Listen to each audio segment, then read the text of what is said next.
Have you ever seen someone stand up for what's right, even when it could cost them everything? In the small town of Maple Ridge, at a little diner called the Corner Spot, a young waitress named Sarah Jennings did just that. It was a regular Tuesday afternoon, the kind where the air smelled of coffee and fried onions, and the jukebox played old country tunes. Sarah, 28, moved between tables in her white shirt, red waistcoat, and black pants, her hair half up in a claw clip, a faint smile on her face despite the long hours. She was the kind of person who remembered your order before you even sat down, always ready with a warm word or a quick laugh. But that day, something shifted in her, something that would change her life, and the whole town. The Corner Spot was busy, with locals chatting over plates of burgers and pie. Sarah balanced a tray of sodas, weaving through the crowded tables, her eyes scanning for empty glasses or raised hands. At a booth near the window, a man sat alone. He was quiet, almost too still, with a worn jacket and a cap pulled low over his face. He nursed a cup of black coffee, his hands wrapped around it like it was the only thing keeping him grounded. Sarah had noticed him before. He came in every few days, always alone, always polite, but he never said much. She figured he was just passing through Maple Ridge, maybe a drifter with a story he wasn't ready to share. As she refilled a pitcher of iced tea behind the counter, the diner's glass doors swung open with a jingle. 2 police officers walked in, their boots heavy on the checkered floor. Officer Daniels, a stocky man with a loud voice, led the way, his partner, Officer Grant, trailing behind with a smirk. The room quieted for a moment, forks pausing mid-air, as the officers scanned the place. Sarah felt a prickle on the back of her neck. Something about their posture, too stiff, too purposeful, set her on edge. Daniel's eyes landed on the man in the booth. He nudged Grant, and they moved toward him, their hands resting on their belts. Sarah watched from the counter, drying her hands on a rag. The man didn't look up, just kept staring into his coffee. Daniels leaned over the table, his voice loud enough to carry. "Hey buddy, you got some ID on you?" The man's shoulders tensed, but he didn't respond. Grant chimed in, his tone sharp. "We're talking to you. Don't make this harder than it needs to be." The diner grew quieter, heads turning. Sarah's heart picked up speed. She didn't know the man, but she knew Daniels and Grant. They had a reputation in Maple Ridge for throwing their weight around, especially with folks who didn't talk back. She'd seen them hassle kids outside the gas station or lean on shop owners for no good reason. But this felt different, like they were looking for trouble. The man finally spoke, his voice low, almost a whisper. "I'm just having coffee. Not causing any problems." Daniels laughed, a short, mean sound. "Not causing problems? You look like trouble to me. Let's see that ID or we're taking a walk." He stepped closer, looming over the booth. The man's hands tightened around his mug, but he didn't move. Sarah's grip on the rag tightened too. She glanced at her boss, Mike, who was wiping down the grill in the back. He caught her eye and shook his head slightly, a warning to stay out of it. But something in her wouldn't let her stand still. She'd grown up in Maple Ridge, seen too many people pushed around because they didn't have the power to push back. Her mom, sick and struggling with medical bills, depended on Sarah's tips. Her little brother, barely 15, looked up to her. She couldn't just watch this happen. She set the rag down and walked over, her sneakers soft on the floor. "Officers," she said, keeping her voice steady, "he's just a customer. Paid for his coffee, same as everyone else." Daniels turned, his eyes narrowing. "Stay out of this, Sarah.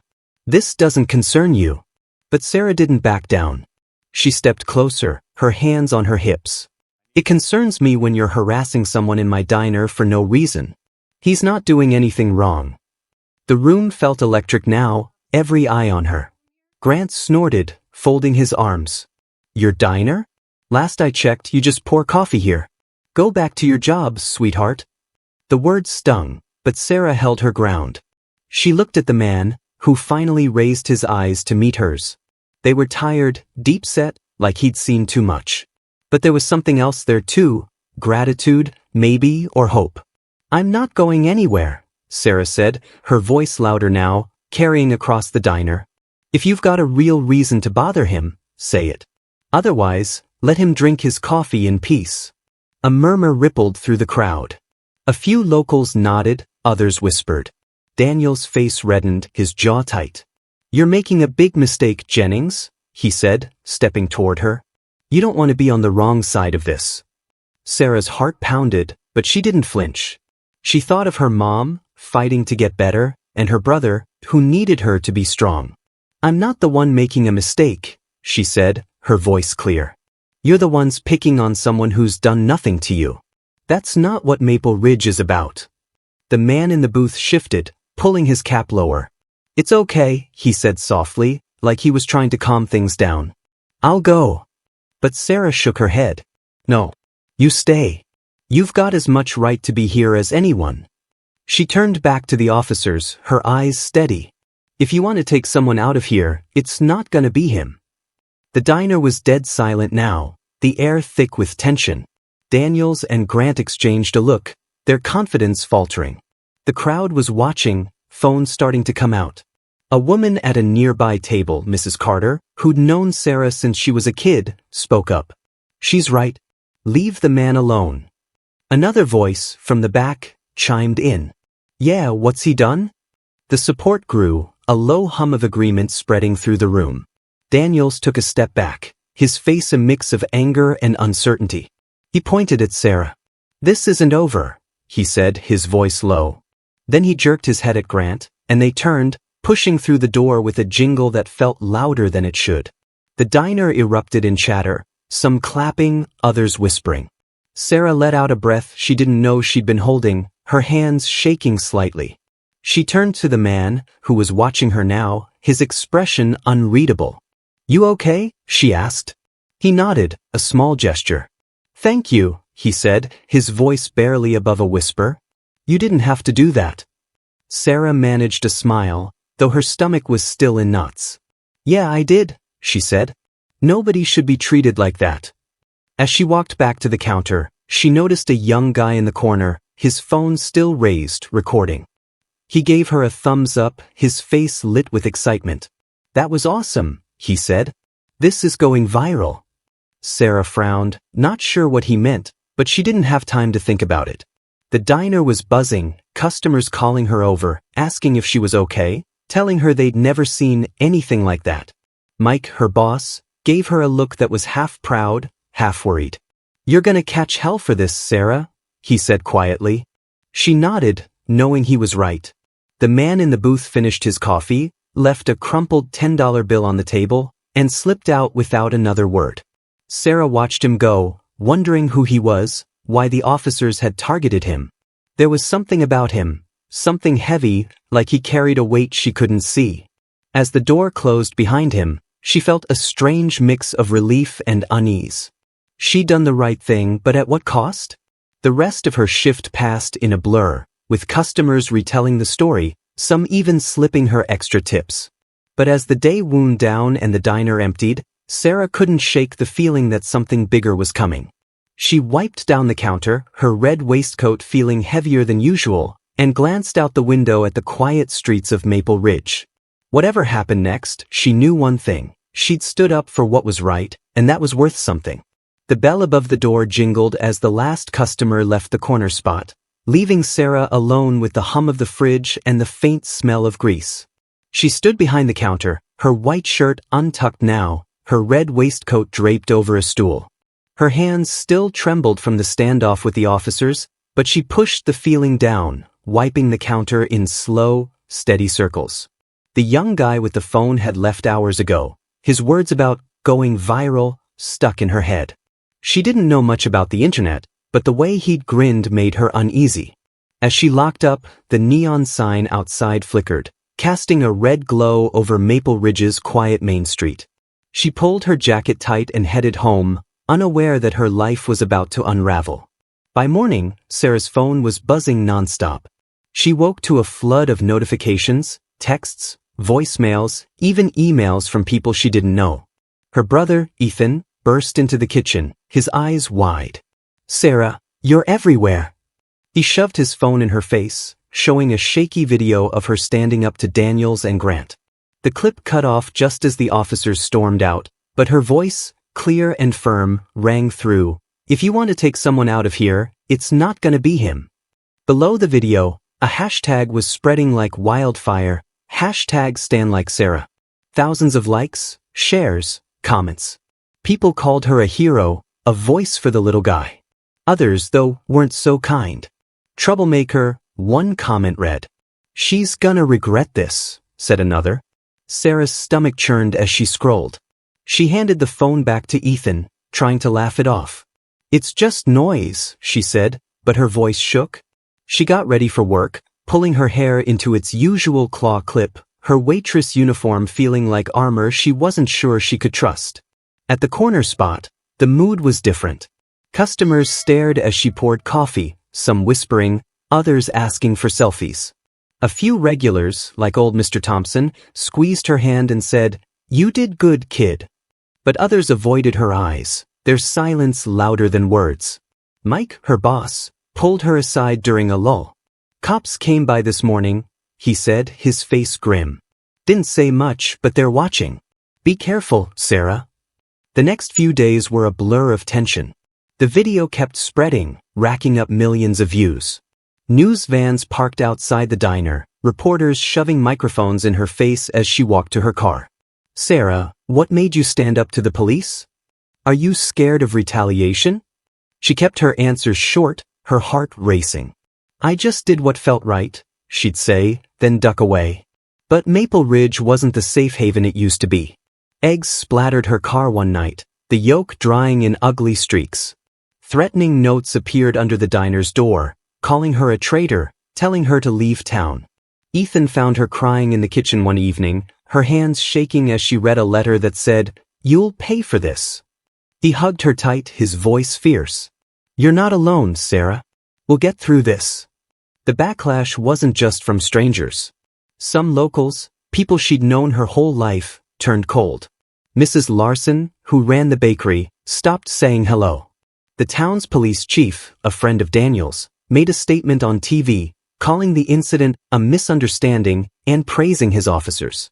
Sarah felt the weight of it all, her mom's hospital bills piling up, Ethan's worried glances, the diner's business slowing as some folks stayed away. She wondered if she'd made a mistake, if standing up had cost her more than she could afford. But then, something strange happened. One morning, a delivery truck pulled up to the corner spot.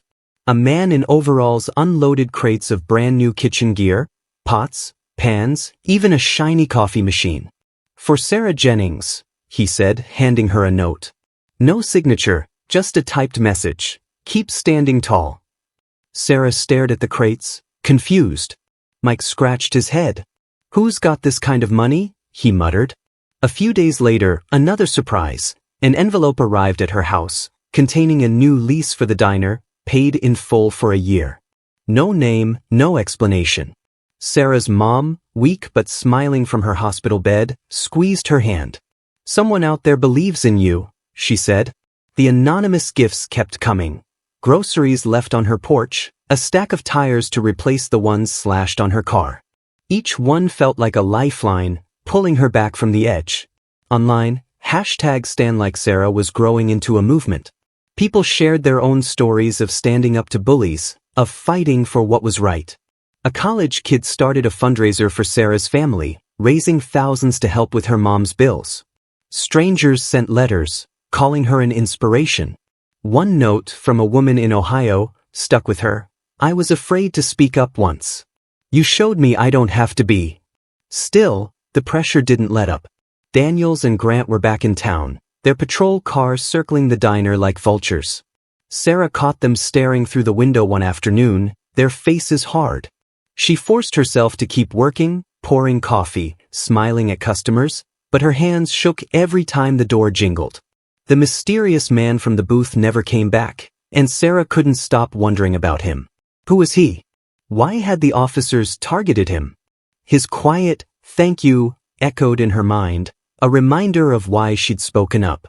One evening, as she swept the diner's floor after closing, a shadow moved outside. Her heart jumped, thinking it was another threat. But it was just a kid, maybe 10, taping a drawing to the window. It showed a stick-figure waitress with a red vest, standing tall, with the words, My hero, scrawled in crayon. Sarah's eyes stung as she watched the boy run off, his backpack bouncing. She peeled the drawing off the glass and tucked it into her pocket, her resolve hardening. Whatever came next, she wasn't backing down. As she locked up, her phone buzzed with a new notification. The video was trending again, shared by someone with a huge following. The caption read, "Maple Ridge's bravest. Hashtag stand like Sarah." She stared at the screen, the diner dark behind her, the town quiet except for the hum of crickets. The world was watching now, and she wasn't sure what that meant. All she knew was that the fight wasn't over, and someone, somewhere, was watching her back. The glow of Sarah's phone screen faded as she stood outside the corner spot, the night air cool against her face. The hashtag stand like Sarah hashtag was everywhere now, a beacon for people across the country, but in Maple Ridge, it felt like a spotlight she couldn't escape. Threats still came, angry voicemails, graffiti on the diner's back wall, but so did the anonymous gifts. A new stove arrived one day, then a stack of aprons, each with a note, "For the fight." Sarah's heart raced with questions. Who was behind this? Why were they helping her? As she walked home, the kid's crayon drawing in her pocket, she felt a spark of hope but also a growing sense that something big was coming. The next morning, the diner was busier than ever. Locals packed the booths, drawn by the viral story, and strangers drove in from out of town, wanting to meet the waitress who'd stood up to the cops. Sarah moved through the chaos in her white shirt and red waistcoat, her half-up hair in its claw clip, smiling despite the ache in her feet. A man sat at the counter, his face hidden under a familiar worn cap. It was him, the quiet man from the booth, the one who'd started it all. He looked up as she approached, his eyes steady but warm. "I owe you," he said, his voice low. "Name's Jordan Hale. I'd like to talk." Sarah's breath caught. She glanced at Mike, who nodded, and led Jordan to a quiet corner booth. He spoke softly, his words measured. He was a billionaire, he said, a CEO who'd lost his wife years ago and moved to Maple Ridge to raise his son, Timmy, away from the spotlight. He'd been in the diner that day to keep a low profile, but Daniels and Grant had recognized him, sniffing for a payoff. "You didn't just save me," he said, leaning forward. "You reminded me what matters. I want to help you keep this place alive." Before Sarah could process his words, Jordan slid a folder across the table. Inside were papers offering her full ownership of the corner spot, plus funds to renovate it. "No strings," he said. "You've got a gift for bringing people together. Use it." Sarah's hands shook as she read the documents. It was too much, too sudden. "Why me?" she asked. Jordan smiled, a flicker of sadness in his eyes. "Because you stood up when no one else did. My son, Timmy, calls you his hero. That's enough for me." Sarah spent the next week in a daze, the offer weighing on her. She talked it over with her mom, who was home from the hospital now, her strength slowly returning. "Take it," her mom said, gripping her hand. "You've always taken care of us. Now take care of you." Sarah signed the papers, her heart pounding with fear and excitement. She renamed the diner Heart's Brew, a nod to the warmth she wanted it to hold. Renovations started fast. New tables, fresh paint, a sign out front that glowed soft gold. But not everyone was happy. A rival diner owner, Carl, spread rumors that Sarah was a fraud, even paying kids to smash Heart's Brew's windows one night. Sarah swept up the glass, her jaw tight, refusing to let him win. As the diner took shape, Sarah made changes that felt right. She hired a homeless man, Tom, who'd lingered outside the old corner spot. He was shy but hardworking, and soon he was flipping pancakes like a pro, his grin lighting up the kitchen. Timmy, Jordan's son, started coming by after school, sketching designs for a mural on the diner's wall. His hero project, he called it, a painting of Sarah standing tall, surrounded by a crowd of supporters. Sarah blushed every time she saw it, but Timmy's pride made her chest ache with warmth. The town started to shift too. Locals who'd shunned her began showing up, drawn by the diner's new energy. Mrs. Carter, the woman who'd spoken up during the incident, organized a community potluck to celebrate Heart's Brew's opening. Even some of the cops, embarrassed by Daniels and Grant's actions, stopped by for coffee, their heads low but their tips generous. Sarah's mom, now strong enough to help, baked pies for the menu, her laughter filling the diner for the first time in months.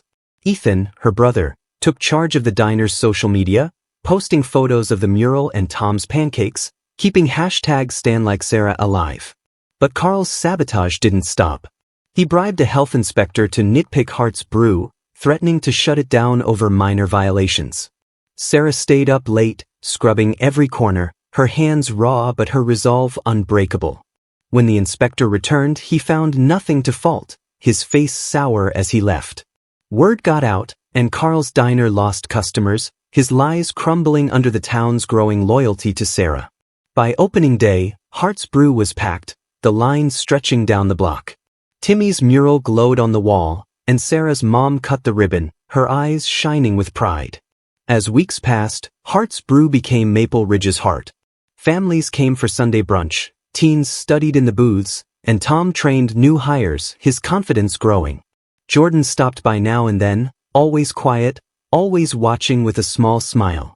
One evening, he brought Timmy, who ran to Sarah with a drawing of the diner, labeled, "Home." Sarah hugged him, her throat tight. "You did this," Jordan said softly. "You turned this town around." Months later, a local news station ran a story on Hart's Brew, calling it Maple Ridge's Miracle. They interviewed Sarah, who stood in her red waistcoat, her voice steady. "I just wanted to do what's right," she said. "Kindness changes things.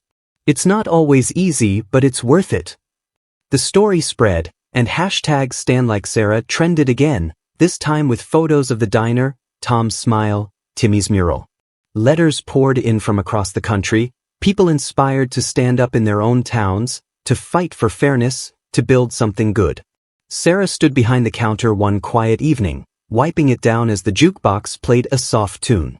The diner was hers now, not just a place to work but a symbol of what courage could do. She thought of the threats, the broken glass, the nights she doubted herself. Then she looked at her mom, laughing with customers, at Tom, joking with Ethan, at Timmy's mural shining on the wall. Maple Ridge was different now, kinder, stronger. And so was she. As Sarah locked up Hart's Brew, the diner's warm glow spilled onto the quiet streets of Maple Ridge. She'd stood up for a stranger, faced a storm of hate, and built something beautiful from the ashes. Her courage showed that one small act of justice can spark a wave of change, turning fear into hope and division into community. The lesson is clear. Standing up for what's right, even when it's hard, doesn't just change the moment. It can transform lives, inspire others, and rebuild a town. So, what's the one brave step you'll take today to make a difference? That was today's story. If it moved you, hit that like button, share it with a friend who appreciates a powerful twist, and subscribe for more cinematic tales that linger long after the screen fades. Let us know in the comments where you're watching from.